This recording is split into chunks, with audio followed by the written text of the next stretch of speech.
It was sometime after 3 a.m. on July 3rd, 1996, when Dana Rawlings was driving down the road with his friends. He just packed up after DJing at a club, and after dropping off some of his friends, he was just looking forward to a peaceful night's rest. Ferry Reach Road was dimly lit, and Dana was heading down the quiet street when his headlights caught something in the distance. His initial thought was roadkill, but something told Dana to take a closer look, so he did. What he saw would change his life forever. Someone was struggling to hold on to their life, but it wasn't an animal. It was a young girl curled up in a ball trying to speak, but her words wouldn't come out. She was crying. Tears were streaming down her face, and she was looking up at Dana, silently pleading with him to save her. Dana's friends immediately rushed to the nearest phone booth. It was 1996, so cell phones were a rarity. He stayed behind with the girl, and he assured her that everything was going to be okay. The girl continued sobbing, but he just did his best to assure her that help was on the way and everything was going to be fine. Soon, he heard sirens in the distance, but he also felt the girl's body going cold. And within minutes, Dana knew that she was gone. But what he didn't know was that her name was Rebecca Middleton. He didn't know that she was only 17 when her life was ripped away from her. Neither did he know that she was in Bermuda on a simple vacation. This is the story of how a vacation in Bermuda went so wrong so fast, and how a young girl named Rebecca got caught in this horrific tidal wave of tragedy.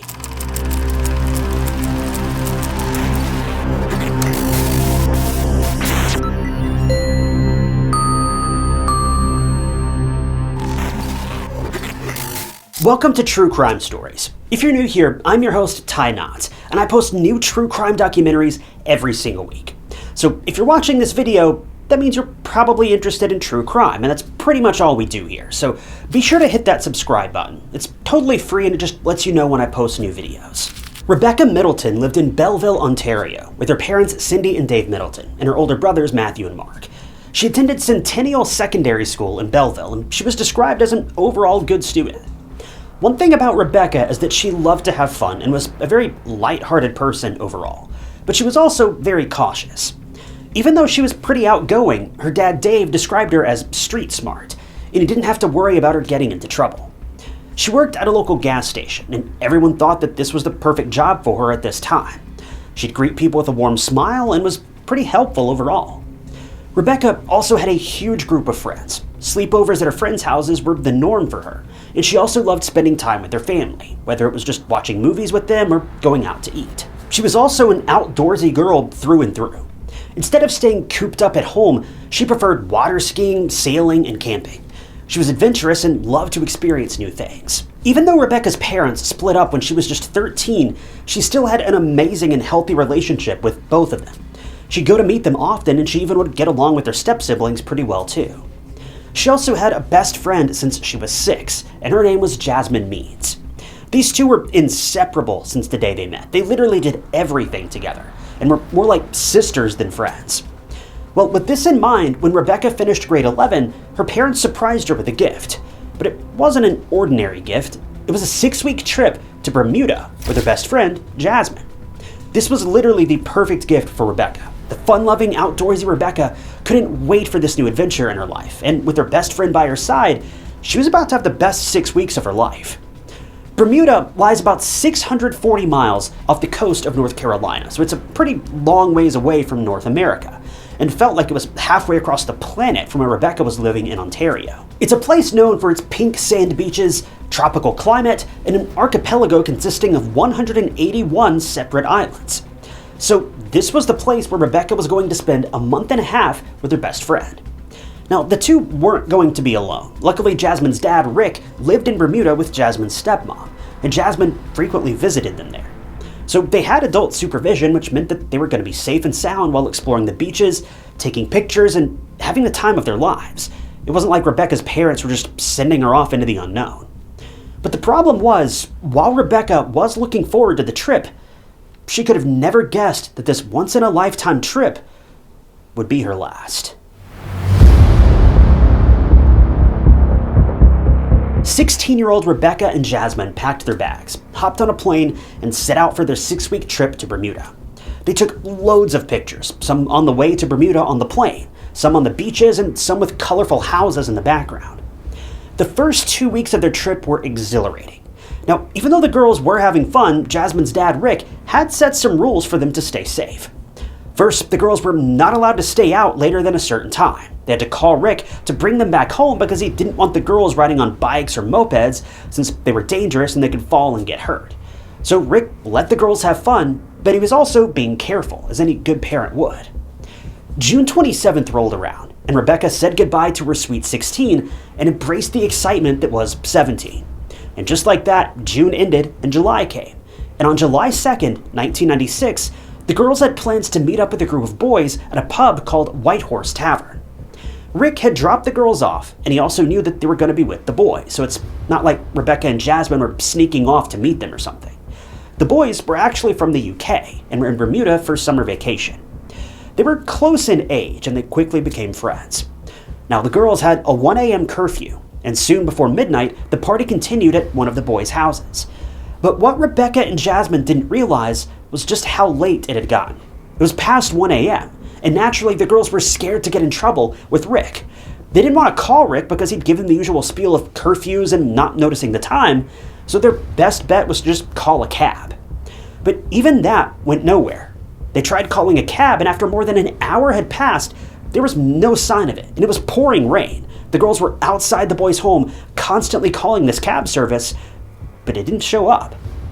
As Rebecca and Jasmine were waiting on the sidewalk at around 3 a.m., a motorcycle passed them by. The driver, named Dean, stopped and started casual conversation with the two girls. Now, Dean was harmless and even offered to give the girls a ride, but at the same time, another motorcycle stopped in front of the trio, and this time there were two men getting off of it. All of them started chatting, and the driver of the second motorcycle seemed oddly interested in Rebecca. Jasmine saw the guy playing with Rebecca's necklace, which was a gift from Jasmine, and this was when the two guys offered to give the two young girls a ride. Rebecca and Jasmine didn't hop on the back immediately, though. They were apprehensive. They knew that it wasn't safe to take a lift from practical strangers, but after much convincing and realizing they didn't have much of another choice to make it back home, the girls agreed. Jasmine hopped on the back with Dean, and Rebecca with the other two men, and they started driving. At some point, Jasmine pleaded with Dean to slow down as she was getting scared, and Dean did. But the other two drivers soon caught more speed, drove down a different road, and within seconds, Jasmine and Dean lost sight of the motorcycle and ultimately Rebecca. Sometime later, Jasmine arrived home, and she was expecting Rebecca to already be there too, but she wasn't. She searched everywhere and even waited for a couple minutes before her nerves and anxiety got the best of her, and she saw no other option but to wake her dad up and tell him that Rebecca hadn't made it home. Rick immediately got up, and the two got into the car and drove from street to street, calling Rebecca's name, hoping that she'd be somewhere. But sadly, she wasn't. They also passed by an ambulance, and something in Jasmine's gut told her that this wasn't a good sign, but they still didn't stop their search for Rebecca. Little did Jasmine know, her intuition was right. Jasmine and Rick searched all night for Rebecca, but to no avail. So Rick immediately called the investigators to report 17-year-old Rebecca Middleton missing. But the detectives wouldn't file a missing persons report because it wasn't over 24 hours since Rebecca had gone missing. It's a tale as old as time. Everyone knows that the whole 24-hour thing is not a real law. But if the officers refuse to take a report, then what can you really do? By the time you get lawyers and higher-ups involved, it's likely already been 24 hours anyway. But before Rick could even object to what the detectives were telling him, he was cut off and placed on hold. After a minute or so that felt like forever, the investigators told Rick that they needed to go to Ferry Reach Road to find Rebecca. Now, this detail feels a bit weird to me. It just seems odd that police would tell the victim's friends where they were going to be investigating.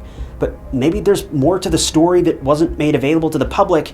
We really don't know. But without hesitation, Rick and Jasmine made their way to their destination, and Jasmine was on pins and needles. She was asking her dad a million questions a minute, and as they reached the area, things weren't looking good. There were police officers, yellow tape, red and blue lights everywhere.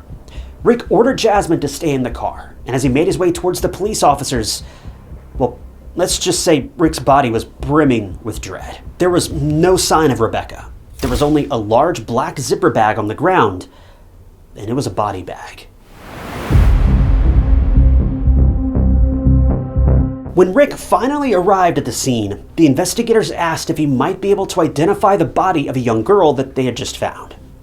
Rick agreed, but as soon as they approached the bag, Rick fell to his knees because he was looking straight at a lifeless and beaten Rebecca. Rick, who was supposed to keep Rebecca and Jasmine safe, didn't know how to relay this tragic and devastating news to Rebecca's parents. He was just broken, overcome with guilt and traumatized. In Rick's mind, it was his job to keep Rebecca safe, and he had failed. Rebecca's parents were experiencing their worst nightmare come to life. Every parent is a bit iffy about letting their teenage child go on a trip.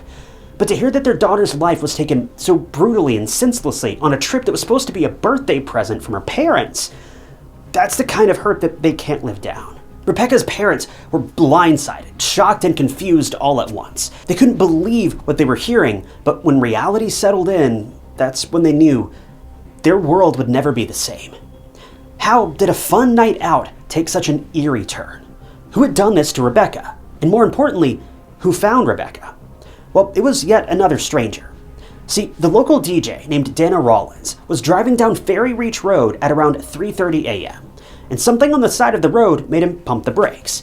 When he approached closer, it was the young girl who was still alive but badly injured. And when I say badly injured, I mean it. There were injuries all over her face and neck, and she was struggling to breathe. This girl, what was done to her was beyond words.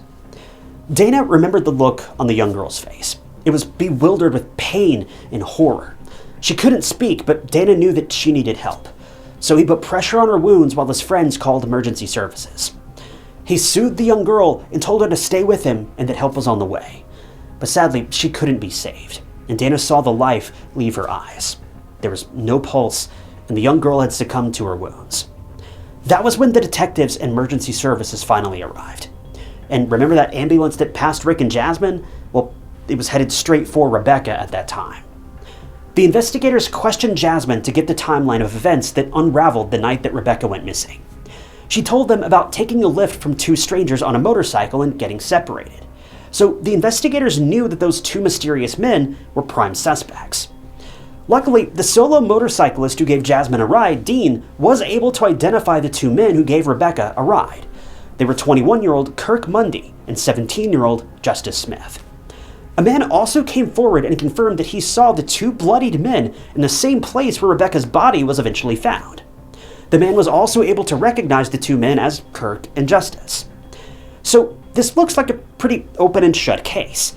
There are a lot of witnesses. The suspects have been identified. Rebecca could get justice, right? Well, sadly, the Bermuda Police Department would wreck the investigation and everything after that. And it's really the prime example of one wrong decision after another. Rebecca's body was taken for an autopsy, and the results were absolutely harrowing. She had over 30 wounds on her body, and worse yet, she was taken advantage of. To think of what Rebecca must have gone through during her final moments, it's just devastating. The DNA found on Rebecca's body was sent for testing, but this was when the Bermuda Police Department made a grave mistake. Now, don't ask me why, but the police were certain Justice forced himself on Rebecca. The investigators thought that Justice was the aggressor, whereas Kirk was the accomplice. Now, how they came to that conclusion, I seriously don't know. There wasn't any evidence to prove this, but police were just jumping to conclusions for reasons that aren't clear. So instead of waiting for the DNA results to come back that would 100% prove who was the one to take advantage of Rebecca, the police offered Kirk a plea deal. The police wanted Kirk to plead guilty to accessory after the fact and testify against Justice in the trial. Kirk accepted the deal, which meant he was only sentenced to 5 years in prison. If he thought that was bad enough, then wait, because there's more. The DNA results later came back, and the DNA found on Rebecca's body belonged to none other than Kirk. So he was most probably the one who defiled Rebecca. Not Justice, Kirk. But the problem is, police had already signed the plea deal. The trial was already over. So regardless of what Kirk had done, he couldn't be resentenced. To add salt to the wound, because the DNA belonged to Kirk, Justice, the accomplice, was just let go. He was free to walk away without any punishment. The locals were naturally livid. The investigators were messing this up one step after the other, and the public was seething with anger. They didn't want two violent men to receive mere slaps on the wrist for brutally leading a young defenseless girl to death. Locals pressured the police into charging them both with murder, but because of double jeopardy laws, basically one person can't be tried twice for the same crime.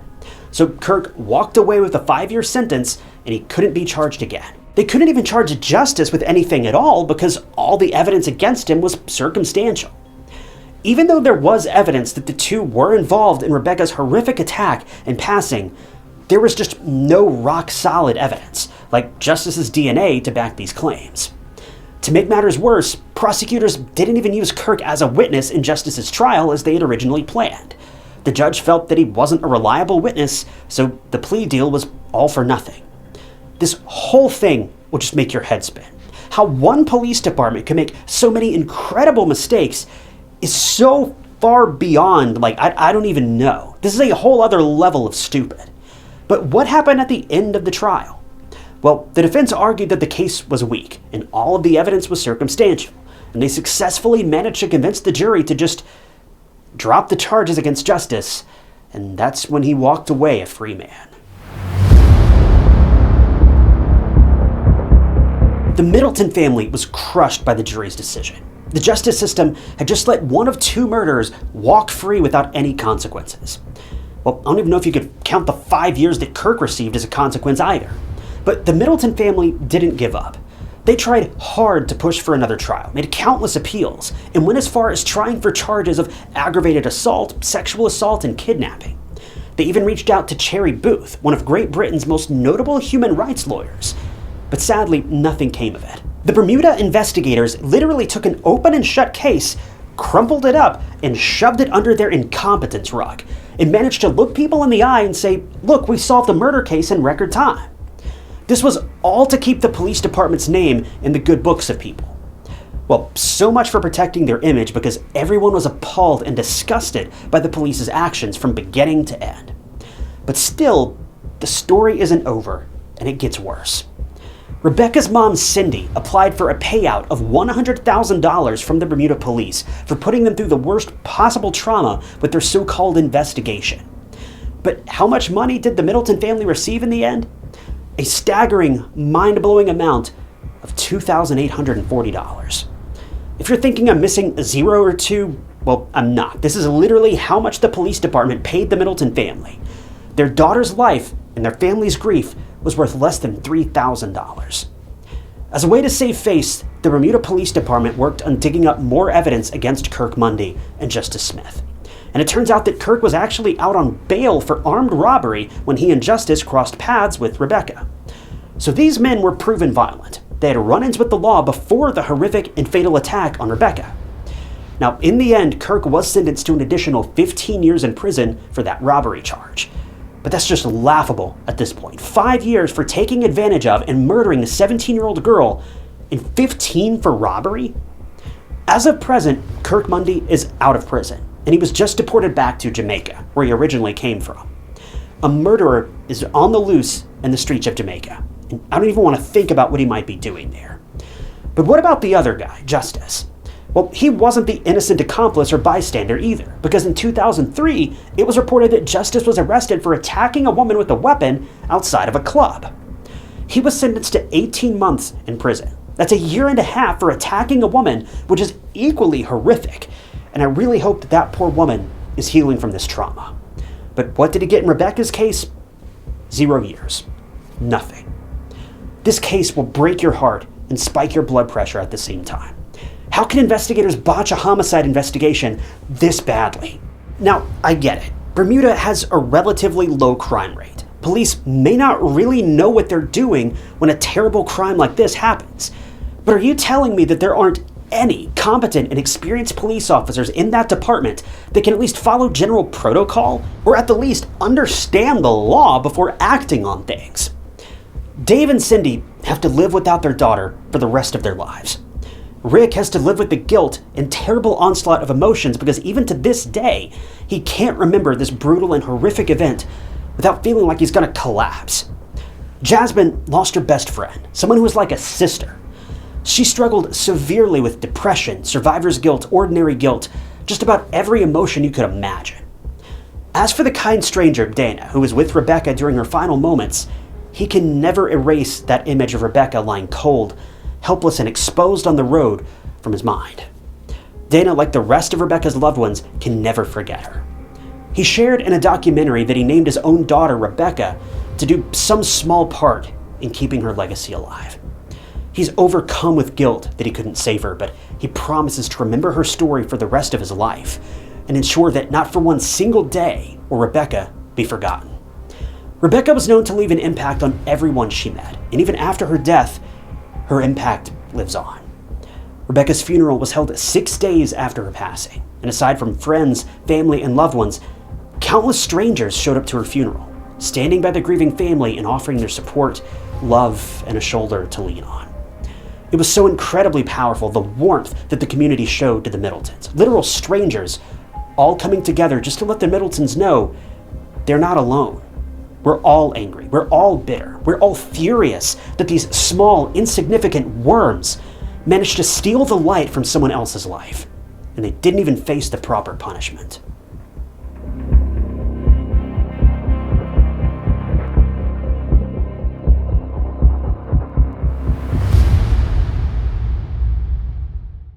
Thank you guys for tuning in to another episode of True Crime Stories. I want to give a special thank you to a couple channel members, including Lisa Eckert, Lorena Ochoa, and Melissa Bug. If you also want to become a member of the channel, you'll gain access to new videos sometimes days or weeks before they're uploaded to the public. And it is a great way to support the channel and help out. And I really appreciate all of you that have decided to do that. If you want to join, you can click that big join button below the video or find the link down in the description. And don't forget, True Crime Stories t-shirts are also now available. You can grab one of those from the link down in the description as well. But as always, if you enjoyed this video, check out this other interesting case I covered. And don't forget to subscribe. It's totally free and just keeps you up to date with all my future videos. But my name is Ty Knotts, and I'll catch you guys in the next one.